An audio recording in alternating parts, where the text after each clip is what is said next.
Good morning, happy Tuesday. Have you ever asked someone in your household, would you take out the trash? And they actually do it, which I know that right there is a miracle, but they take out the trash.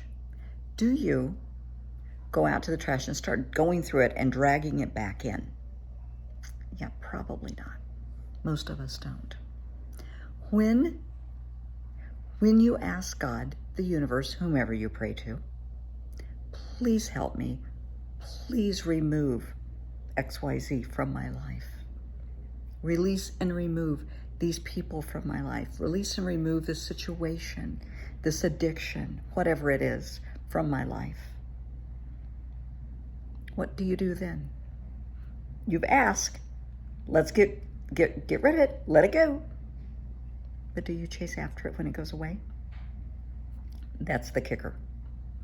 So when I do my prayers frequently during the day, usually 2 to 3 times a day, if I start having issues with somebody, are they supposed to be in my life? Are they good for my soul? People meant to be in our lives nourish our soul. We give each other love and support and encouragement, compassion and understanding, and a lot of love and laughter. That's nourishing your soul. If people are not nourishing your soul, honey, they need to be in your life. If people in your circle, and this includes family, it includes family. If they are mean and they are nasty and hateful and spiteful and vengeful and deceitful, abusive, physically, mentally, emotionally, psychologically, financially, or sexually abusive, are they really good for your soul? I mean, ask yourself. I don't care, and I can hear people now, yeah, but I've known them forever. They're like family. They're my cousin. They're my brother. Don't care. I don't care if it's Mickey Mouse and Donald Duck. I don't care. Honey, if they are not good for your soul, if they are enabling bad behaviors, no, they're not good for your soul. People wonder why they're not finding Mr. Right or Miss Right, Everybody else has somebody, why can't I? Well, you want God/the universe to bring this wonderful person into your life that will complete you. And they're out there. Promise you, they are out there. But maybe they need to do a little work on themselves to fit into your life. Maybe you need to do a little further work on yourself before they can come in. Maybe they don't drink and you're a big drinker. Maybe there's no way they would ever involve themselves with somebody that smokes weed and you love your weed. Maybe you love gambling or shopping and they're not into that. And that could be a deal breaker for them. As long as you are holding onto these addictions and bad behaviors, in all likelihood, the right person's not going to come in. Because you're not ready for that. You have to do the work. Maybe you need to work on your attitude. Are you just an ass? I'm sorry, but you know me, I'm a bit of a straight shooter. Are you just a nasty, foul-mouthed person? Do you always have to be in control? Do you scream and yell and clap and stomp and throw things and throw tantrums and have to have your way? And well, then maybe you're not ready for the right person. You're just not ready.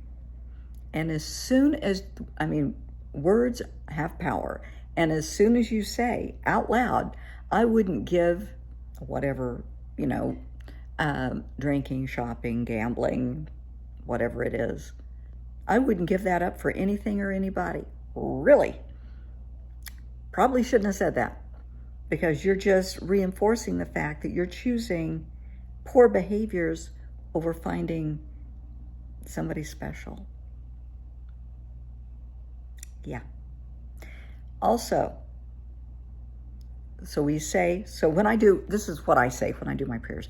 I release and I remove. I ask God, the universe, whomever, to release and to remove from my life people that do not serve my soul. That's a blanket statement, and there's a lot of people on this planet.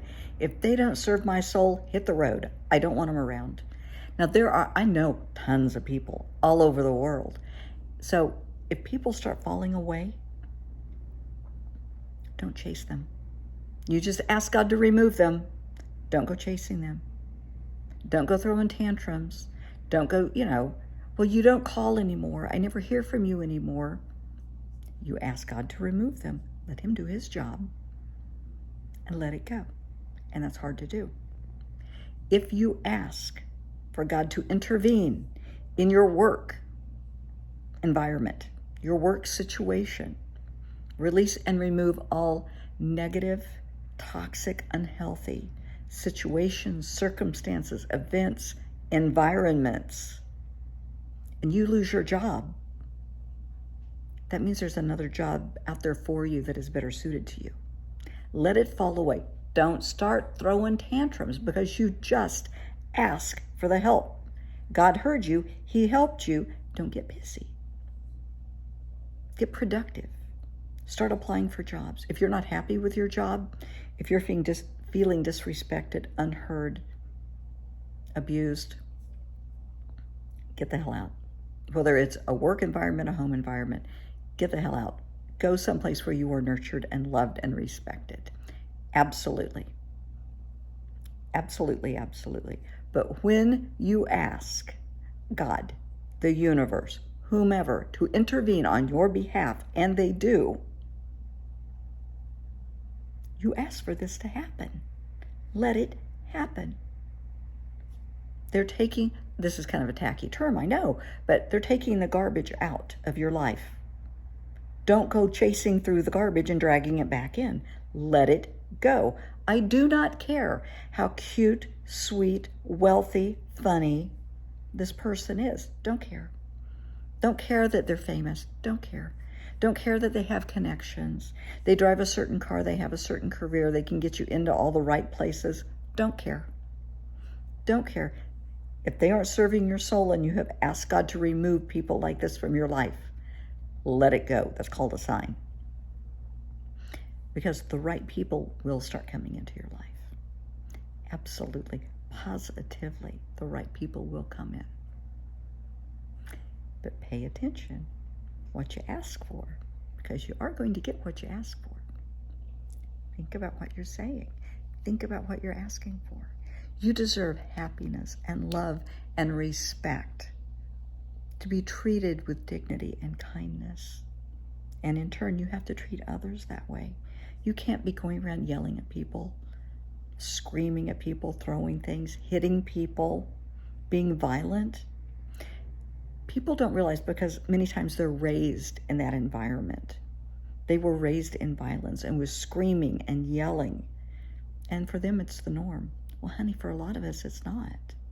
I'm not going to involve myself with anybody with that kind of behavior.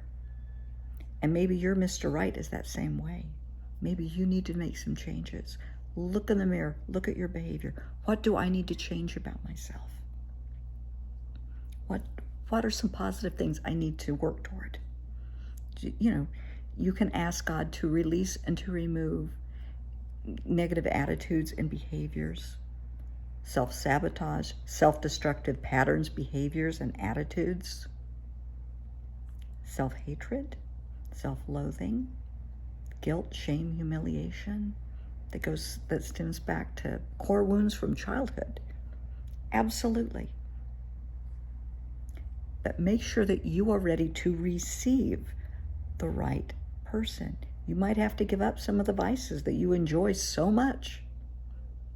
And if you say you don't want that, then you can't complain that the right person isn't coming in, because you're not making yourself receivable. You're not ready to receive them. Think about what I'm saying. It can happen. Words have power. Prayers are answered. Sometimes that answer is no. Sometimes that answer is not now. Sometimes that answer is I'm working on it. Prayers are answered.